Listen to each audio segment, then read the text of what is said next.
Hi, I'm Loren Roosendaal, and in the final episode of this season, we're going to look at the future of learning. Now, I know everyone has their own sort of impressions and pictures of where learning is going to go.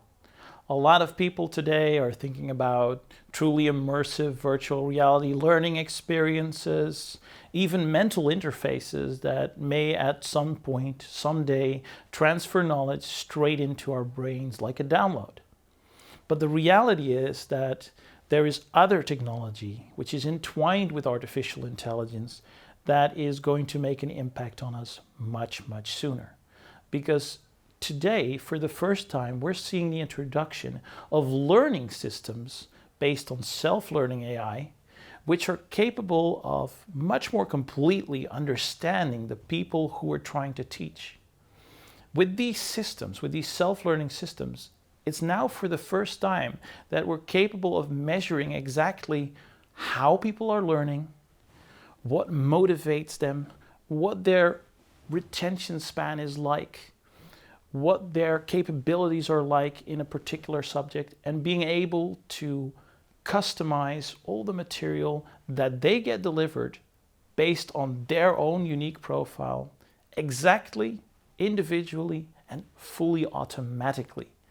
And through these systems, we're going to see over the upcoming years a revolution in learning, certainly in corporate learning. Because unfortunately, when it comes to the primary school level or the high school level, this kind of transition is slow. Because realistically speaking, if I can give your high school something that will give your students 50% more knowledge when they come out of high school, that doesn't necessarily give you a dime more in funding. And so there is no drive.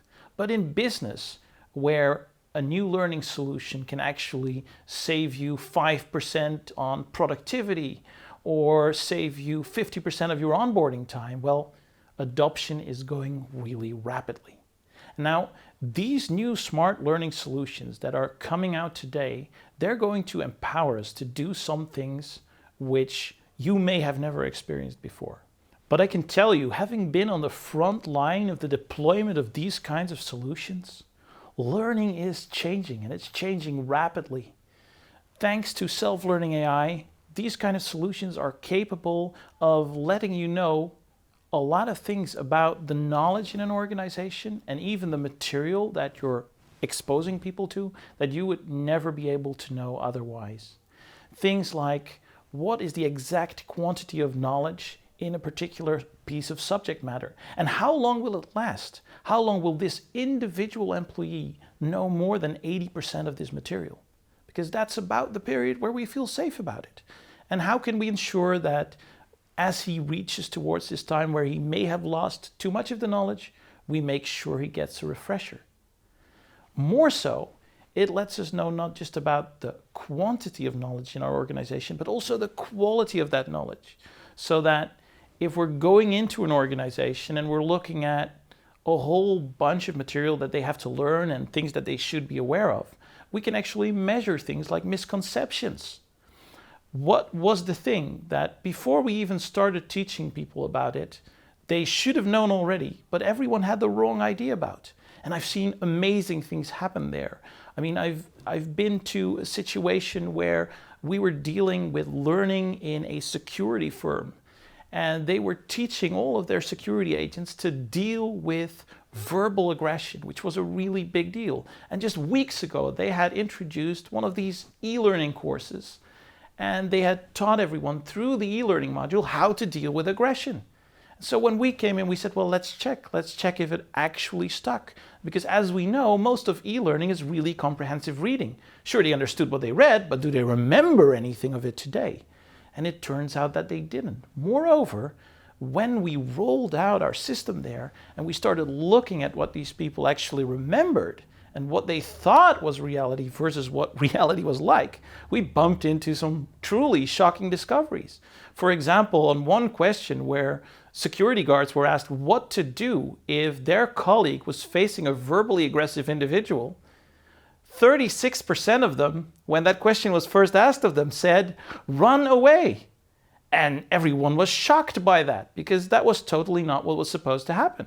And we went down and we sat down all the way to the CEO of that company. And he said, it can't be that my people answered this. They learned this 2 weeks ago. And so, we showed him down into the database level that was indeed what these people said.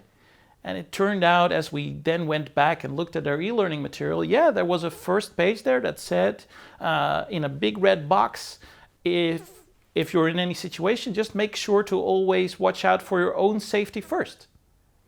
And then on the second page, there was a second red block that said, in these kinds of situations, make sure that the safety of your colleague is preserved. Here, you may have to risk your own safety to ensure your colleague is safe. And right away, one of the first situations that was listed there was that verbally aggressive individual. And so just 2 weeks later, people barely remembered stuff that was on page 2. With these new kind of solutions, with these new kind of platforms, we're going to see that right away. We're going to be able to act on that. You're going to be able to see, oh, this is where the knowledge gaps are in my population. This is where I should be paying attention. This is stuff that everyone understands and is obvious to everyone. I shouldn't be teaching this. And finally, we're even going to see what the quality is of the material that we're feeding our learners. Are there questions? Are there texts in your material that are too complicated for anyone in the company to understand? Are there questions that maybe the experts completely disagree with? Are there those questions where all the experts say one answer is correct and you, having made the material, actually said it's something different? Because then maybe you've made a mistake. So the problem is, had we used, of course, the old-fashioned approach to teaching people that and, let's say, passed out a booklet, of course the experts would have never read the booklet because they already know, and everyone would have learned to do that in the wrong way. And then you'd figure out a year later when a disaster occurs. With new systems, you're going to see this almost instantly. Within weeks of deploying material, you'll know what mistakes you made and what mistakes your learners are making. And I think that is going to be the big driver for the upcoming couple of years. So I hope you enjoyed this season about learning. And I look forward to seeing you for the next season of Transformed, as we're going to be tackling a whole other amazing piece of subject matter. In the meantime, be sure to subscribe and like and follow this channel. And of course, if you have any questions or things that I could help you with in relation to the material that we covered in this season, the contact info can be found down below, and I look forward to hearing from you.